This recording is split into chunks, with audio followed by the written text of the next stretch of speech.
Hello everyone, welcome to the video lecture series of Engineering Mathematics First. The subject code is BAS103 and here we are in lecture number 6 of unit number 5. So last lecture we have completed the part that is called vector differentiation, जहां पे हम लोगों ने सीखा था scalar potential अगर आपके question में है तो उसे कैसे कैलकुलेट करते हैं, और इसके अलावा अगर मैं बात करूं तो curl, gradient, divergence are the three main important topic of vector differentiation that we have covered. Now from this lecture हम इस यूनिट का सेकंड पार्ट जिसे बोलते हैं वेक्टर इंटीग्रेशन, जी अब तक जितना पढ़ा है वो डिफरेंशियल डेरिवेटिव बेस्ड था, अब यहाँ पे इंटीग्रल पार्ट है जहां पे हम लोग स्टार्ट करने वाले हैं line integral. So line integral क्या है, किस तरह से गिवन क्वेश्चन में आप लाइन इंटीग्रल कैलकुलेट करते हैं, जानने के लिए अपना लेक्चर स्टार्ट करते हैं on line integral. So line integral. Now line integral is also called a single integral because it says any integral which is to be evaluated along a curve is called a line integral. या अगर मैं simply कहूं कि एक line भी है, अगर आप इस लाइन के अलॉन्ग इंटीग्रेशन कर रहे हैं कि y यहां से वेरी कर रहा है 0 से लेके और 1 तक, सो लाइन के along integration is called a line integral. तो आप देखो मैंने क्या एग्जांपल लिया कि यहां पे y वेरी कर रहा है, so that means a single variable will be varied in case of line integral, so that's why this is also called a single integration. अब अगर यहां फॉर्मूले की बात करूं तो if you want to calculate the line integral of F vector, so F vector का line integral कैसे कैलकुलेट होगा, single integral F vector dot dr vector, where what is dr vector, if you remember dr vector हमारा होता है dx of i cap plus dy of j cap plus dz of k cap. So dr vector is this one, f vector आपको question में given आएगा, then दोनों का dot product होगा, dot product को हम करेंगे integrate according to the limit as per the question, right. तो ये सिंपल सा कॉन्सेप्ट है लाइन इंटीग्रल कैलकुलेट करने के लिए. अब इससे बेस देखिए आपको सिंपल से प्रॉब्लम दिखाता हूं. So here is the question number 1. It says if a force f vector is equal to this one displaces a particle in the xy plane from this point to this point along a curve y is equal to 4x square. अब देखिए यहाँ पे curve के along ये force जो है ये लगा है जो कि कर्व के अलॉन्ग किसे मूव करा रहा है, एक पार्टिकल को मूव करा रहा है, और उसके डिस्प्लेसमेंट के लिए कोऑर्डिनेट भी दिए गए कि वो पार्टिकल जो है वो 0 0 से लेके 1 4 तक मूव हो रहा है. यानी कौन से कोऑर्डिनेट है, these are xy coordinate, right. Now find the work done. अब what is work done, work done होता है फोर्स इनटू डिस्प्लेसमेंट, यानी कि अगर मैं फोर्स की मल्टीप्लाई डॉट dr वेक्टर से करूं और इसका इंटीग्रेशन कर दूं, that is the formula for work done, right. So यहां पे वर्क डन का फॉर्मूला याद रखिएगा कि work done is calculate by integration f vector dot dr vector. f vector already मुझे क्वेश्चन में गिवन है क्या, 2x square y i cap plus 3xy j cap dot dr की वैल्यू मैंने अभी आपको बताई थी dx i cap plus dy j cap plus dz k cap. अब जैसे ही हम इन दोनों को डॉट प्रोडक्ट करते हैं तो डॉट प्रोडक्ट में क्या होता है, i cap component i cap के साथ मल्टीप्लाई होता है, यानी 2x square y into dx हो जाएगा. Then j cap component j cap के साथ मल्टीप्लाई होगा तो 3xy इंटू dy हो जाएगा, और यहाँ पे k कैप कंपोनेंट है ही नहीं, दैट मींस 0. तो जब 0 आपका k कैप वाले कंपोनेंट से मल्टीप्लाई होगा तो यहाँ पे कुछ नहीं बचा, that means the first step is f vector dot dr vector, जो कि वैल्यू कैलकुलेट होगी कितना आ रहा है, 2x स्क्वायर y dx प्लस 3xy dy, जिसे इंटीग्रेट करना है with respect to curve C. Now what is this curve C? So आप कर्व देखोगे तो कर्व की वैल्यू क्या है, कर्व की value y is equal to 4x square. So अगर मैं यहाँ पे बोलता हूँ y is equal to 4x square तो बेसिकली dy क्या होगा, अगर हम इसे डिफरेंशिएट करें, सो यहाँ पे y को y के एस्पेक्ट में डिफरेंशिएट किया तो इसका x का x के एस्पेक्ट में करेंगे, यानी दोनों साइड डिफरेंशिएशन करते हैं, सो ये हो जाएगा 8 ऑफ x dx. यानी कि अगर इस इक्वेशन के अंदर हम y को क्या पुट कर दें, y को पुट कर दें 4x स्क्वायर और dy की जगह क्या पुट कर दें 8x dx, तो इंटीग्रेशन किस में बदल जाएगा, ये इंटीग्रेशन हो जाएगा 2x स्क्वायर, यहाँ पे y की जगह क्या पुट कर दें, y की जगह पुट कर दें 4x square dx as it is, plus यहाँ पे भी है 3xy dy, तो ये हो जाएगा 3 इंटू x, और y की जगह क्या हो जाएगा 4x स्क्वायर, और dy की जगह क्या रिप्लेस हो जाएगा 8x dx. सो अल्टीमेटली अगर हम इसे सॉल्व करें तो ये टर्म क्या बन गई, this become 8 of x to the power 4 dx, plus अगर आप इसको भी सॉल्व करें तो 8 इंटू 4 32, 32 इंटू 3 96, तो it become 96 of x to the power 4 dx, जो कि अल्टीमेटली आपका एड ऑन हो जाएगा और ये हो जाएगा 104 x to the power 4 dx. अब इसमें केवल किसकी लिमिट लगानी, देखिए सिंगल इंटीग्रल है ना, तो सिंगल इंटीग्रल में मैंने अभी आपको क्या बताया, सिंगल लिमिट लगेगी. किसकी सिंगल लिमिट लगेगी, अब यहाँ पे केवल ये इंटीग्रेशन x के रेस्पेक्ट में इंटीग्रेट हो रहा है, और x की लिमिट क्या है, according to these points x कहां से कहां वेरी कर रहा है, 0 से लेके 1 तक. सो यहाँ पे x की लिमिट हो जाएगी 0 टू 1. अब सिंपल इसे इंटीग्रेट करना है तो इंटीग्रेशन क्या हो जाएगा, 104 x to the power 5 divide by 5, जिस पे लिमिट लगा देंगे 0 टू 1, यानी आंसर क्या हो जाएगा, आंसर हो जाएगा 104 divide by 5. This is the line integral of this vector, और you can say the work done for this given vector is 104 divide by 5, right. तो आई होप आपका कॉन्सेप्ट बना होगा, और क्वेश्चन में देखिए किस तरह से प्रोसीड करना है सेम मैनर में. So here is the question number 2. It says suppose F vector is equal to x cube i cap plus y j cap plus z j cap is the force field. Now find the work done F vector along the line which varies from this coordinate to this coordinate, यानी ये x Y Z है और ये भी x Y Z है, यानी एक line के अलॉन्ग हमें वर्क डन कैलकुलेट करना है. तो the same thing, what is the formula for work done use? Work done calculate होगा F vector dot D R vector integration. So F vector question में गिवन है, D are vector हमें पता है, जैसे ही आप डॉट प्रोडक्ट करेंगे सो x cube के साथ क्या आ जाएगा डी एक्स, वाई इंटू जे cap into D y j cap, तो ये हो जाएगा वाई डी वाई, और similarly Z k cap multiply होगा डी जेड के कैप से, यानी कि हो जाएगा जेड इंटू डी जेड. क्यों? क्योंकि अगर आपको याद हो डॉट प्रोडक्ट हम यूज कर रहे हैं आई कैप डॉट आई कैप, यानी कि क्या होता है, ये 1 होता है. सो इसलिए हम यहाँ पे डॉट प्रोडक्ट में डायरेक्टली कहते हैं कि आई कैप वाले को आई कैप के साथ मल्टीप्लाई करो, जो वैल्यू बचे उसी को यहाँ पे लिख दो. राइट? सो ये तो बेसिक कॉन्सेप्ट है. अब आप अगर आगे देखें तो एफ डॉट डी आर हम लोगों ने कैलकुलेट कर लिया है. अब इसे बच रहा है इंटीग्रेशन अलॉन्ग द कर्व, यानी कर्व कौन है? कर्व लाइन है. अब आप यहां पे देखो, यहां कोई रिलेशन दिया गया है नहीं, जैसे हमें पहले क्वेश्चन में एक रिलेशन दिया गया था कि y is equal to 4x square. So हमने अपने कंप्लीट इक्वेशन को y की जगह x की टर्म में कन्वर्ट कर लिया था. राइट? बट यहां पे अगर आप देखोगे तो ऐसा कोई वेरिएबल नहीं है, कोई रिलेशन नहीं है मेरे पास. और अगर आप देखो तो यहां पे x क्यूब को किसके रेस्पेक्ट में इंटीग्रेट कर रहे हैं? x के रेस्पेक्ट में ओनली. सिमिलरली y को किसके रेस्पेक्ट में इंटीग्रेट कर रहे हैं? y के रेस्पेक्ट में. और z को किसके रेस्पेक्ट में कर रहे हैं? z के रेस्पेक्ट में. यानी अगर हम इस इंटीग्रेशन को अलग अलग ब्रेक कर दे तो ये हो जाएगा x cube of dx plus y of dy plus integration z of dz.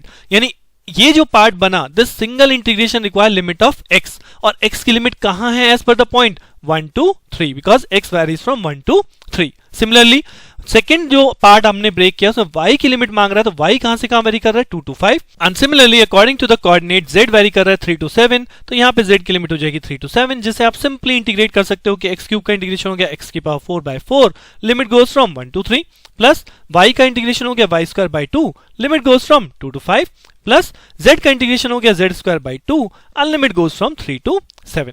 जिस पे आप लिमिट पुट कीजिए, सॉल्व कीजिए and check whether you are getting the result 50.5 और नॉट. राइट? सो आंसर बिल्कुल स्ट्रेट फॉरवर्ड स्टेप है. पहले given F vector का डॉट प्रोडक्ट करना है डी आर वेक्टर के साथ, देन उसे कर्व के अलॉन्ग इंटीग्रेट करना है जिस कर्व पे एट अ टाइम एक ही लिमिट अप्लाई होगी. So these are the basic question on line integral. इन्हें समझना बहुत जरूरी है. बेस इसलिए बना रहा हूं बिकॉज आगे चल के मेन क्वेश्चन है आपका थ्योरम, स्टोक्स थ्योरम या गॉस डाइवर्जेंस थ्योरम. तो वहां पे आपको लाइन, सरफेस, वॉल्यूम, इन्हीं तीनों इंटीग्रेशन की जरूरत पड़ने वाली है. सो दैट्स व्हाई 1 by 1 बेस से स्टार्ट करते हुए आपको लाइन इंटीग्रल का कॉन्सेप्ट में दे रहा हूं. अब एक मेन इंपॉर्टेंट क्वेश्चन जो कि मोस्ट ऑफ द टाइम जब आपके थ्योरम बेस्ड क्वेश्चन बनते हैं वहां पे आपको इस मेथड की बहुत नीड पड़ने वाली है. और मेथड क्या है या क्वेश्चन क्या है? Here is the question on your screen. Evaluate integration f dot dr where f vector is given this and c is the boundary of a square in the plane z is equal to 0 and bounded by the lines x is equal to 0, y is equal to 0, x is equal to a and y is equal to a. So ultimately अगर आप देखोगे तो आपको completely एक limits बनती हुई नजर आ रही हैं, और वो लिमिट्स क्या बनेंगी उनका रोल अभी बाद में. बट सबसे पहला स्टेप क्या होता है हमारा? We have to evaluate F vector dot D R vector. That means given F vector का डॉट प्रोडक्ट कर दीजिए डी आर वेक्टर के साथ जिसकी वैल्यू होती है d x i cap plus d y j cap plus d z k cap. और जैसे ही मैं डॉट प्रोडक्ट करूंगा I get x square d x plus x y dy. अब ये तो हो गया first step, f dot D r calculate हो गया. अब इसके बाद क्या करना होता है? इसके बाद अल्टीमेटली हमें इसे इंटीग्रेट करना है. अब जब आप इंटीग्रेट करेंगे, अभी तक हमने दोनों क्वेश्चन करे हैं, इंटीग्रेशन में क्या करना है? इंटीग्रेशन तो सिंगल वेरिएबल के रिस्पेक्ट में होगा. अगर आप इस फर्स्ट पार्ट को ब्रेक करते हो तो यहाँ x के रिस्पेक्ट में इंटीग्रेशन हो सकता है. The limits goes from 0 to a as per x limit. But क्या सेकेंड पार्ट में y के रिस्पेक्ट में इंटीग्रेशन हो जाएगा? y के रिस्पेक्ट में करना तो है, y की लिमिट भी आप 0 to a लगा लेंगे, बट इस x का क्या करेंगे? राइट? बिकॉज यहाँ x आ रहा है ना. अगर यहाँ x नहीं होता, फंक्शन स्ट्रेट फॉरवर्ड होता कि y की टर्म्स में ही है, सो मैं स्ट्रेट फॉरवर्ड y की टर्म्स में इंटीग्रेट कर लेता. बट यहाँ पे फंक्शन x भी आ रहा है, सो दैट्स व्हाई मैं इस इंटीग्रेशन को डायरेक्टली परफॉर्म नहीं कर सकता. इस केस के अंदर आपको यहाँ पे एक डायग्राम हेल्प करेगा. डायग्राम कैसे हेल्प करेगा? बिकॉज सपोज यहाँ पे मैंने एक ओरिजिन 0 0 लेट किया. अब x कहां से कहां वेरी कर रहा है? 0 to a. सो a कहां होगा? a सपोज यहां होगा. और वो कहता भी है it is a boundary of a square. Right? So here we have given a square जहां पे x कहां से कहां वेरी कर रहा है? x आपका 0 to a वेरी कर रहा है. This is x axis, this is y axis, and similarly y भी 0 to a वेरी कर रहा है. यानी y क्या, ये कोऑर्डिनेट भी क्या होगा? This is 0, a. y यहाँ पे a होगा, और इस पॉइंट पे क्या होंगे? दोनों ही a, a हो जाएंगे. That means this is a square जिसके ऊपर हम लाइन इंटीग्रल कैलकुलेट कर रहे हैं। अब ये मैं क्यों जा रहा हूं, मैं फिर से वही चीज बता रहा हूं कि फर्स्ट इंटीग्रेशन को करने के लिए मुझे कोई दिक्कत नहीं है, बट सेकेंड इंटीग्रेशन में क्या हो रहा है, यहां पे जब आप y के रेस्पेक्ट में इंटीग्रेट करेंगे तो what is the value of x।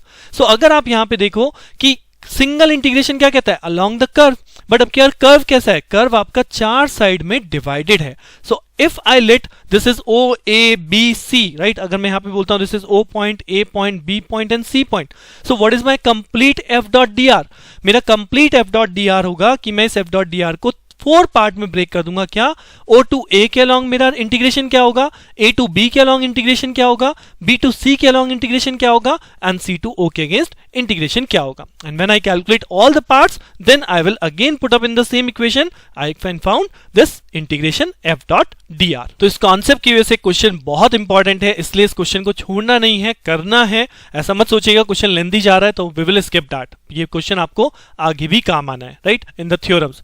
सो अभी तक हमने क्या देखा, F dot D r calculate कर लिया। नाउ यू अंडरस्टैंड कि हमें इसे स्क्वायर के अलॉन्ग कैलकुलेट करना है, नहीं हमें 4 पार्ट के अक्रॉस इंटीग्रेशन करना होगा। अब 4 पार्ट में F dot D r we have already calculated, so F dot D r मैंने यहां पे ले लिया और उसके बाद फिगर कंसीडर कर रहा हूं। क्या, suppose I am considering this part, this first part जो कि आपका ओ टू ए है। अब आप इस फर्स्ट पार्ट में देखो क्या वेरी कर रहा है और क्या कांस्टेंट है, मींस x वेरी कर रहा है या y वेरी कर रहा है। सो यहां पे आपका x वेरी कर रहा है जबकि y क्या है, y इज कांस्टेंट। तो यहां पे हमारे पास पता है y इज इक्वल टू 0, अगर y 0 है तो dy भी 0 हो गया। और x क्या हो रहा है, x आपका 0 टू a तक वेरी कर रहा है। That means this f dot D R across this line OA becomes what, किसके रेस्पेक्ट में इंटीग्रेट होना है, कौन वेरी कर रहा है, x वेरी कर रहा है ना, कहां से कहां तक, 0 टू a।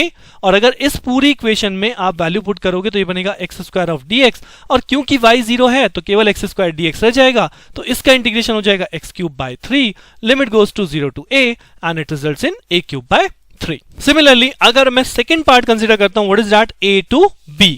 अगर हम ये a टू b कंसीडर करें तो अब यहां पे क्या वेरिएशन हो रहा है, अगर आप देखोगे हम किस वर्टिकल एक्सिस के अलॉन्ग चल रहे हैं ना, यानी y वेरी कर रहा है। सो यहां पे हमें क्या इक्वेशन मिली कि y वेरी करेगा फ्रॉम 0 टू a, जबकि x मेरा फिक्स है किस पे, x की वैल्यू हो गई a। अगर x की वैल्यू a है तो अगर मैं इसे डिफरेंशिएट करूंगा dx तो क्या हो जाएगा, 0 हो जाएगा ना। That means according to this relation f dot D r along a to b, वो हमारा क्या बनेगा, इस फॉर्मूले के अंदर x की जगह क्या रखना है, a, लेकिन dx क्या हो गया, 0, तो ये फर्स्ट पार्ट आपका 0 हो गया, राइट। प्लस सेकेंड पार्ट में आप देखोगे x की जगह a y वेरी कर ही रहा है किसके अलॉन्ग, dy के अलॉन्ग। सो यानी मुझे इंटीग्रेट किसके अलॉन्ग करना है, y के अलॉन्ग, जिसकी लिमिट क्या है, 0 टू a। सो यहाँ पे क्या बचा, a कांस्टेंट, और y का इंटीग्रेशन क्या हो जाएगा, y स्क्वायर बाय 2, जिस पर लिमिट है 0 टू a। सो अकॉर्डिंगली अगर आप लिमिट सॉल्व करोगे तो you will find a cube bye 2 is the final result. Similarly third part के अलॉन्ग कैलकुलेट कर लेते हैं। थर्ड पार्ट कौन सा, नाउ b टू c। अब देखिए यहाँ पे ध्यान रखिएगा, we are moving b to c, right. यहाँ पे हम O टू A गए थे, देन उसके बाद हम A टू B गए, then now moving from B to C। तो जब B टू C वेरी करेंगे तो यहाँ पे फिर से क्या हो गया, यहाँ पे y कांस्टेंट हो गया, क्या, y की वैल्यू a है। अगर y कांस्टेंट हो गया तो dy क्या हो जाएगा, dy 0 हो जाएगा, यानी कि इस इक्वेशन में dy 0, राइट। नेक्स्ट x कहां से कहां वेरी कर रहा है, x वेरी कर रहा है a to 0। Now this is the main important concept, यहाँ पे 0 टू a नहीं है, हम जिस डायरेक्शन के लिए चल रहे हैं उसी डायरेक्शन के अकॉर्डिंग लिमिट फॉलो करेंगे। तो यहाँ पे x वेरी करेगा a to 0 because here the coordinates are 0, a, right. So according to this along calculate कर लीजिए f dot D R vector क्या होगा, along BC that is equal to what, यहाँ पे हो जाएगा एक्स स्क्वायर dx। तो x हमारा वेरी कर रहा है कहां से कहां तक, a टू 0, तो ये हो जाएगा एक्स स्क्वायर dx। और y क्योंकि a है लेकिन dy 0 है तो ये सेकंड पार्ट 0 हो गया। दैट मींस अगर इसे इंटीग्रेट करूं तो एक्स क्यूब स्क्वायर का इंटीग्रेशन x क्यूब बाय 3, और ये हो जाएगा a to 0 limit. So ultimately अगर आप इसे सॉल्व करेंगे तो हो जाएगा minus a cube by 3। And similarly the last step is for this one, that is from C to O, right. तो अब C to O अगर आप वेरी कर रहे हैं तो क्या चीज वेरी कर रहा है, अब तक आप समझ चुके होंगे। तो C to O में वेरी करेगा y कहां से कहां वेरी करेगा, a टू 0, और x कांस्टेंट है, x क्या हो गया, x हो गया 0, तो अगर x 0 तो dx भी 0। So according to this your integration become f dot D r integration along C to O that is equal to what, x तो हमारा 0 हो गया तो ये पोर्शन खत्म, x 0 हो गया यही पोर्शन खत्म, यानी कि कुछ बचा ही नहीं, that means this part is 0। Right. So ultimately we have solve all the 4 portion जो हमने O to A के लिए कैलकुलेट किया. We got A cube by 3. When A to B we got A cube by 2. Then B to C we got minus A cube by 3 and C to O that is 0. That means चारों part को अगर मैं यहाँ पे लिखता हूं तो first part के लिए मुझे मिला था A cube by 3, then A cube by 2 minus A cube by 3 and plus 0. तो सॉल्व करेंगे तो will get A cube by 2 is the final result.